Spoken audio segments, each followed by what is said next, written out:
I'll be talking to you about a topic that's very central to those who have experienced complex trauma, and that is self-esteem.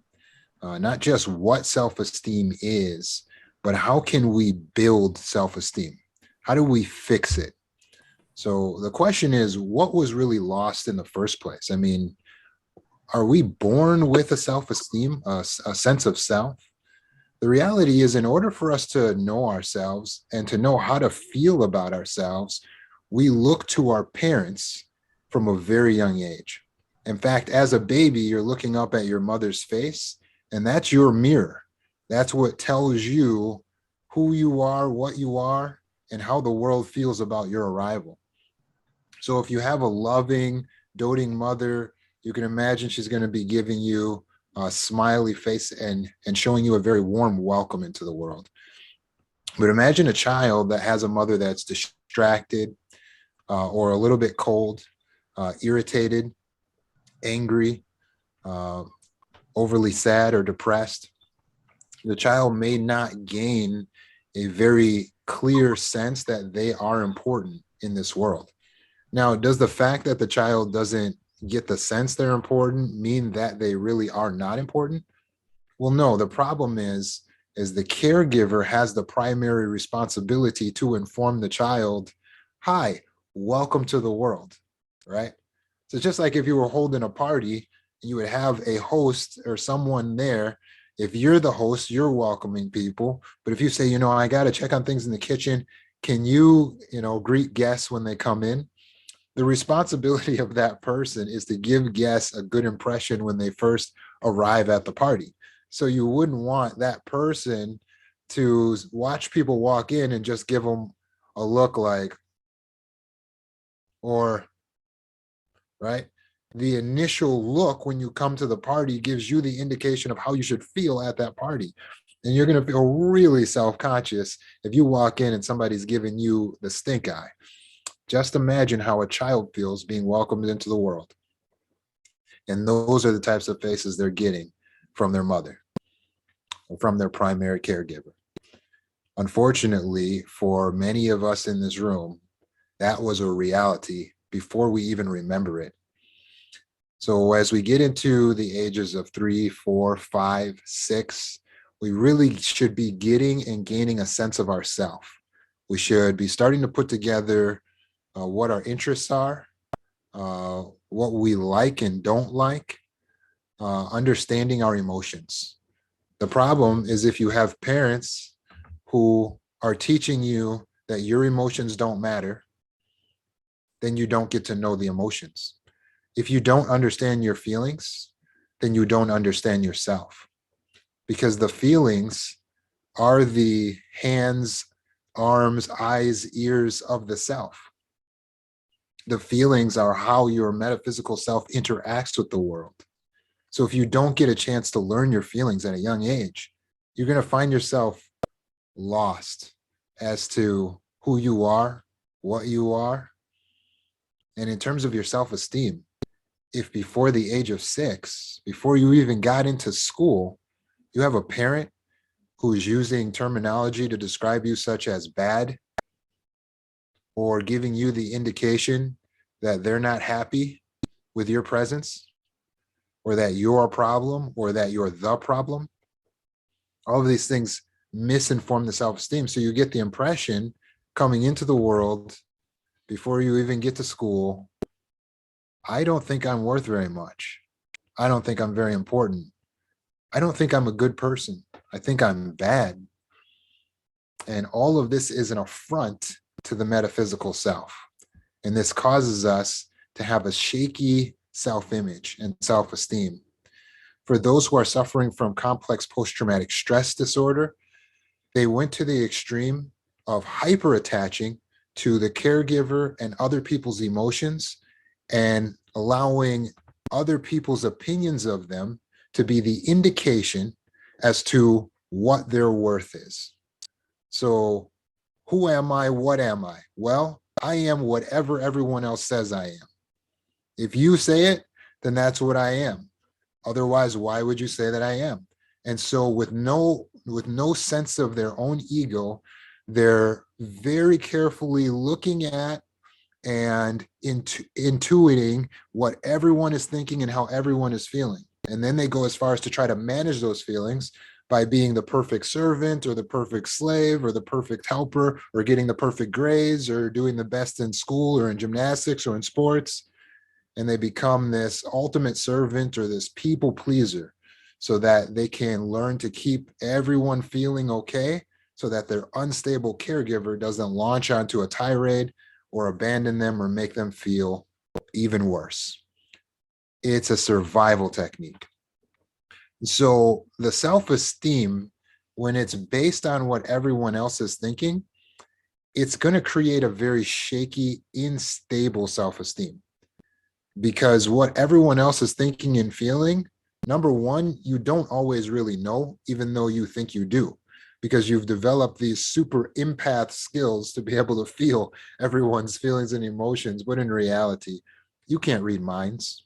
You don't know what people are really thinking and how they're feeling. Also, it's shaky because people are fickle. They go with the crowd. They feel differently about you one day or the next. And so basing your self-worth and self-esteem on what other people are thinking is maladaptive to life. And hopefully at this point, you've started to realize, hey, I can't base who I am or how I feel about myself on what everyone else says or how everyone else thinks or feels. We have to base our sense of self-worth on our own sense of self-worth.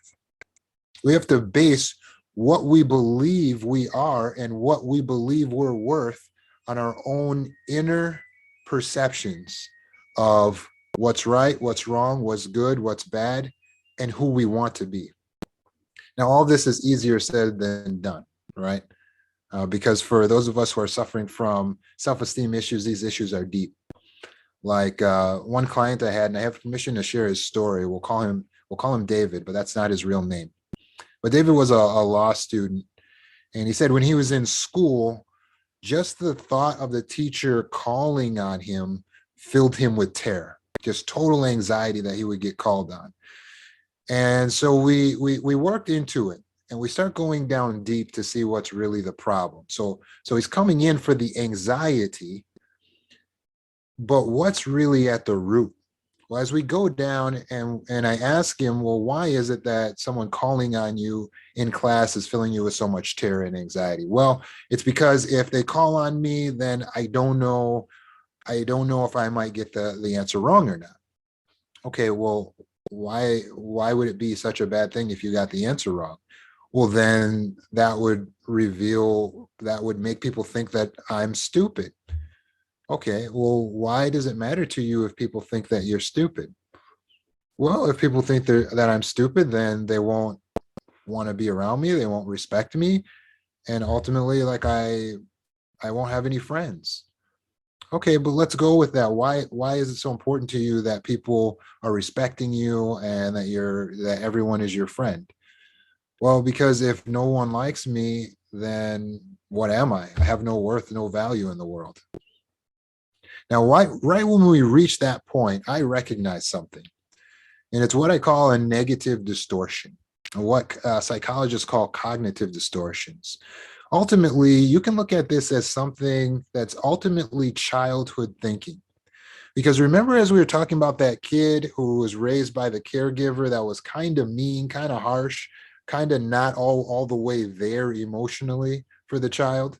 You see, the child gets imprinted ideas and beliefs about the self. Where do they store those ideas and beliefs?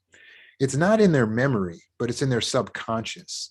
You see, ideas and beliefs are not experiences that you replay at will. Ideas and beliefs inform your experience in the world. They inform your feelings, and they're stored in the subconscious mind.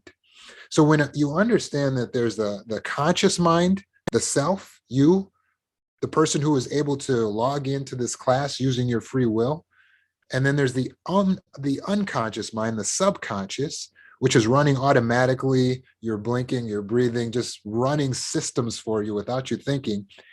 The subconscious mind also holds on to what your beliefs are, what your fears are. It has one job: to keep you safe. And so your subconscious mind will send you fear and anxiety to keep you safe. So if it senses that something is potentially going to leave you exposed, even just in the metaphysical self, your energy self exposed to danger, it'll send you anxiety. So now David's getting anxiety because his subconscious mind is imprinted with a belief that he is worthless if people don't like him. But that is a negative distortion. That is a childhood false thought. Most of us realize when we go through therapy that our subconscious mind has remained, unfortunately, unupdated with a bunch of programs from childhood.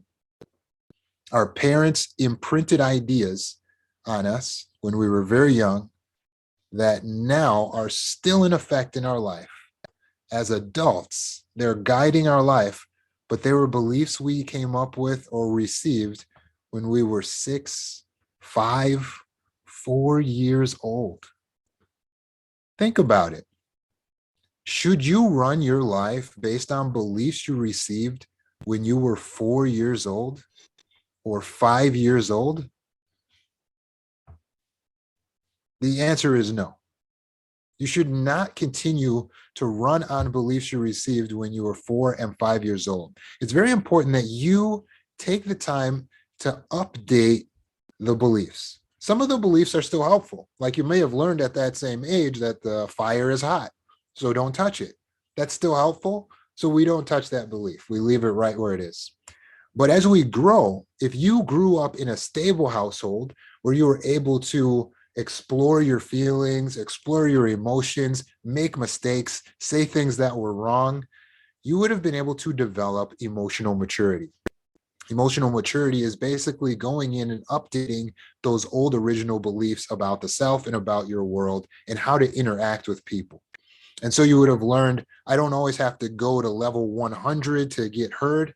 I can just speak to someone calmly. But you would have learned that through a series of trial and error. If you grew up with parents that were too harsh, or you happen to be hypersensitive, well, you didn't feel safe then to explore. And so you couldn't develop emotional maturity. And as a result, you still have systems of belief that are from when you were 4, 5, and 6 years old. So how do we change this? How do we go in and reprogram the mind? Well, you have to be able to identify what these beliefs look like and sound like. For me, I'm able to identify right away when David says I'm worthless because if people don't like me, that is a distortion, that is one of those unhelpful childhood thoughts. It's childish. I'm worthless if other people don't like me. That is not an adaptive thought. That will not be helpful in adult life, will it? And so how can you identify these thoughts into yourself? Well, I'd like to reveal to you what these thoughts look like. And psychologists have identified categories of about 14 to 15 of these childish thoughts or cognitive distortions. And I like to go over them with you so you can recognize them in yourself. So anytime you're feeling depressed or you're feeling down, you want to use the Jot method, which stands for journaling organizes thoughts. And basically, you're going to take your pen out, you're going to take your paper, draw a line right down the center of that paper. And on the left side, you're going to write down all the childish thoughts. And then on the right side, you're going to engage the mother or the father, the parenting brain. You're going to reparent yourself by having that conversation with the child. Now, how do you do that exactly? Well, in David's case, on that left-hand side, he would write down, it feels like I am worthless if people don't like me.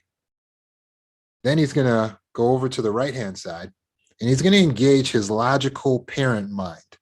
This is the conscious self. The conscious self is designed to lead the self. The problem is, most of us, especially when we're dealing with mental disorder, we allow the subconscious to lead us. But that's the childish brain. So we're allowing the child to be the leader in our life. What we need to do is engage the adult mind. So when you engage in the adult mind, how would you analyze that extreme statement? I am not worth anything if people don't like me. What would you say to your child if he said that?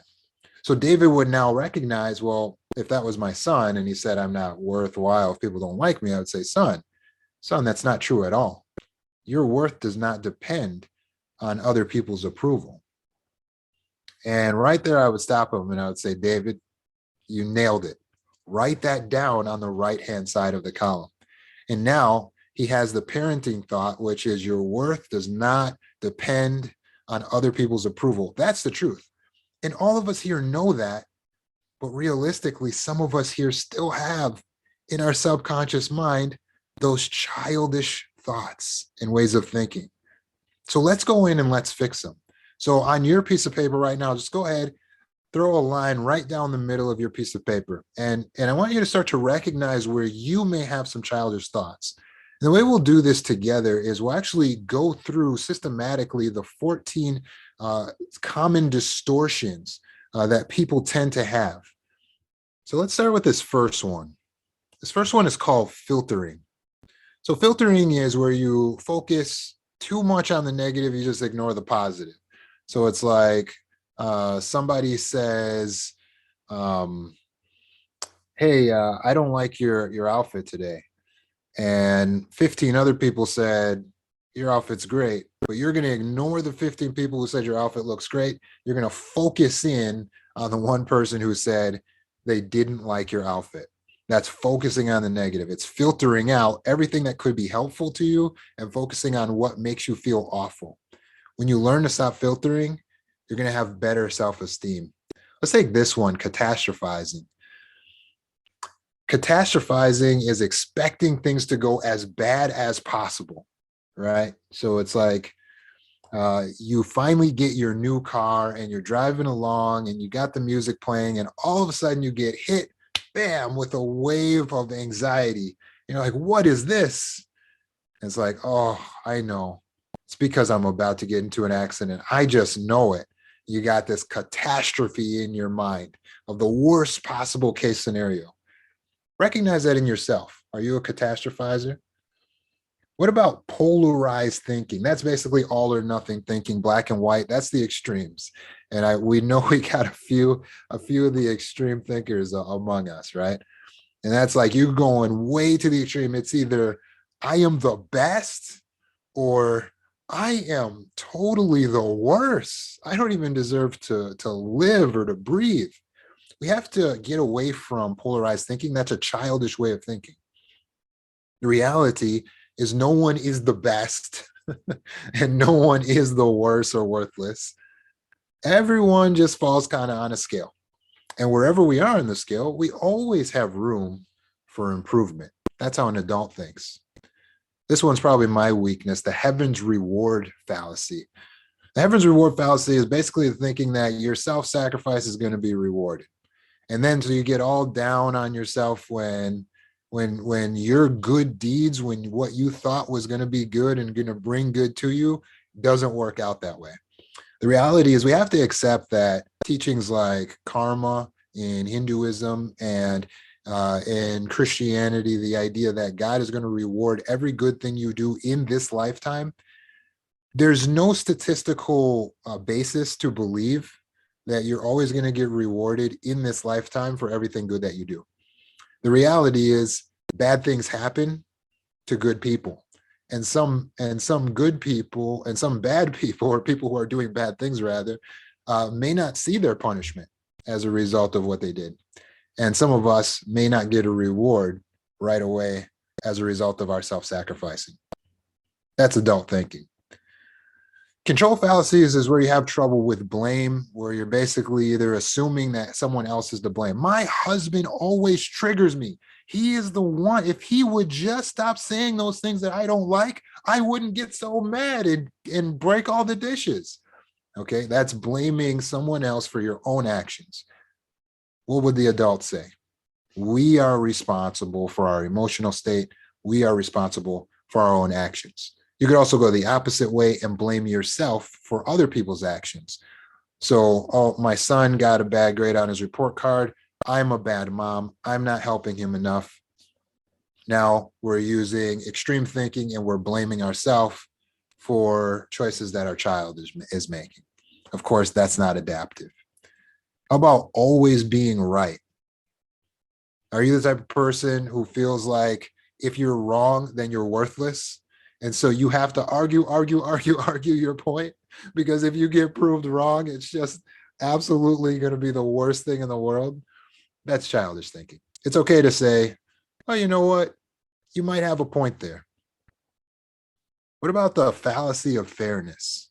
Fallacy of fairness also comes down to that wrong beliefs, that really basic level childish belief that life is fair. So everyone is supposed to get what they deserve and everyone should get the same. Is that really how the world is set up? That everybody gets the same? No. So in reality, you get depressed when you're scrolling through social media or your friends or family members seem to be succeeding or receiving something and you're not getting it. Or something happens to you that you feel like you didn't deserve. We can't allow those things to affect our emotional state. Reality is life is not fair, but you are responsible for your general emotional state and your actions. You can still choose to be a good person, productive. Personalization is always assuming that you are the person who's responsible, even when it's a little illogical, like maybe you had parents that blamed you for their problems. We wouldn't argue so much if you weren't born. We would have so much more money if we didn't have you kids. I had to drop out of college. And you learn to just personalize everything to yourself, but that's a childish way of thinking. So now as an adult, you'll literally see like somebody get in a car accident across the street and be like, oh, is my dress too revealing? Is that what happened? Right? You're personalizing every situation. If we do that, we're not going to have a good sense of ourselves. So we need to not imagine that this entire universe and all of its problems are because of us. It doesn't revolve around us. Overgeneralization is assuming that that when it happens one time, then that proves that it happens all the time. So you don't get hired on a job interview and then you say, see, it never works out for me. And see, I'm not good at interviews. I can't do interviews. Or you make a mistake at work and you say, see, I'm not good at jobs. I shouldn't be working. That's a childish way of thinking, right? One time does not prove every time, right? So we want to bring that to an adult way of understanding the world. We don't overgeneralize. It happened this time. Okay. There was one guy who was bad. Okay. Don't overgeneralize the situation. Jumping to conclusions. So this is where we think we understand why someone did something or we can read their mind, right? You purposely left the refrigerator open because you knew I hate it when you do that. You purposely did that. And jumping to conclusions. Everyone here hates me, I can tell. Jumping to conclusions. No one here likes my new hair color. Jumping to conclusions. You don't know. You don't know what people are thinking, why people did what they did. Grown-ups don't jump to conclusions. If we're in our adult mind, if we're our best self, then we step back and we say, well, reality here is I don't really know. There's no sense in assuming. It's not adaptive. It's not helpful. I need to move on with what I can control. Emotional reasoning. I feel it, so therefore it must be true. Well, Roman, I feel worthless, and so I must be worthless. Well, I'm sorry, that's not how feelings work. Your feelings are an indication of something you believe about the self. So the reality is, just because you feel it doesn't mean it is the truth about you and the universe. Your feelings are an indication of your beliefs, of your values. That's it. That's all feelings tell you. They don't tell you everything that is true or false. So you don't use emotional reasoning. Don't use emotional reasoning. Use logical reasoning. Use logic. blaming, assuming everyone else is the fault, right? Along with this, getting a negative viewpoint of certain people, like maybe our spouse or something like that, where we just pick in at the negative points. But ultimately, blaming, it comes back to this shaky understanding of the self. Okay, everyone else is not to blame for our problems. That's childish thinking. Some of our problems are because we did stuff wrong. Like, part of the reason when I was 21, I got arrested was because I didn't pay my tickets, right? That wasn't because someone else was to blame. So we have to recognize that some of it is our own fault. The fallacy of change is this idea that other people are going to change, and that really can set us back in our relationships. It could make us overly optimistic and hanging on to an abusive or toxic relationship, especially with your parents. Like, oh, actually in the comments there, someone wrote, my parents need therapy too. They do, but isn't it so funny that the reality is when we start to change and grow through our therapy, we think of them, right? And we see all of the mistakes they're making, and we have an inclination like we're going to help them. And if you've tried it, you've probably gotten your feelings hurt or your hopes dashed, because man, these people are set in their ways. Like about 90% of the time, if they went through raising you and all your siblings without ever recognizing that mentally they're a little unhealthy, now that you come to them and say, hey, mentally you're a little unhealthy, you should get some help, they're going to be like, give me a break. I'm retired from caring. So don't put the emphasis on thinking people can change, or that you're going to help them or you're going to change them. Focus on yourself. One of the most amazing abilities and powers that you have is the ability to change. Absolutely. Global labeling, that's the extreme generalization. So again, because one person hurt you, one person assaulted you, you think all people are bad. Women do this with men a lot. Men also do it with women, right? So it's like some didn't go right in one of those last relationships, or maybe three of those last relationships, and you're like, all men are dogs. They're all garbage, right? And guys, unfortunately, do this with women too. Oh, you can't trust women, right? But that's global labeling. It's not based in truth. It's not a reality. It doesn't even represent the majority of who you're talking about. So global labeling is actually childish thinking. It's a cognitive distortion. And it's at the root of your depression and low self-esteem. And then finally, this one, the shoulds, is definitely a big one. The shoulds is basically coming up with your own rules for life. And you don't realize you do it. But once you're speaking to the therapist or you're doing your Jot exercise, you'll recognize some shoulds there, because you'll feel all upset because your husband doesn't give you a kiss at nighttime. And you'll say, well, it's because husbands should kiss their wives at nighttime. That's a should. Or your children don't give you a hug when they come in. Well, children should hug their parents. That's a should. When you come up with these shoulds, they're making rules for the outside world, or you might make them for yourself. Well, by now I'm 30 years old. By now I should know my purpose in life and have already made about $1 million. That's a should. You just made up that rule. Well, by now I should be graduated from college. No, there's no age for any of this stuff. You're just making up rules. When you live your life by these shoulds, it's going to cause you to sink into a depression, because you're constantly comparing yourself on the basis of this false belief system that's too high even for you to reach it. So let go of the shoulds. And hopefully understanding these is helping you to understand yourself now more from a psychologist's perspective. So now you can actually recognize, wow, my thinking is still operating in that old childish way. Now I need to engage the parent mind, the mommy, the daddy, and actually reparent myself by fighting against these negative distortions. How often should you use Jot? How often should you be journaling to organize thoughts? Every single day. If you have emotional pain or distress, you should be using the Jot method. You should be writing it down, journalizing the thoughts. Absolutely. Every single day. Well, how many times a day are we going to need to do this? Every time you have a negative emotion.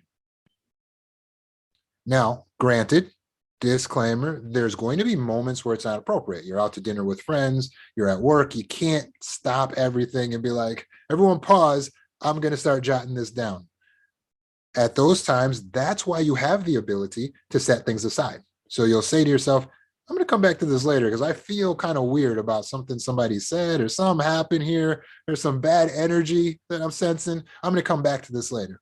But you must come back and address that bad energy because it's toxic and it will kill you. Toxic is poison, right? It will come up to bite you later if you keep putting it off. So most of us have generalized depression because when we got the sad thought, we didn't address it. We didn't do the Jot method, throw the line down the center and start organizing these thoughts.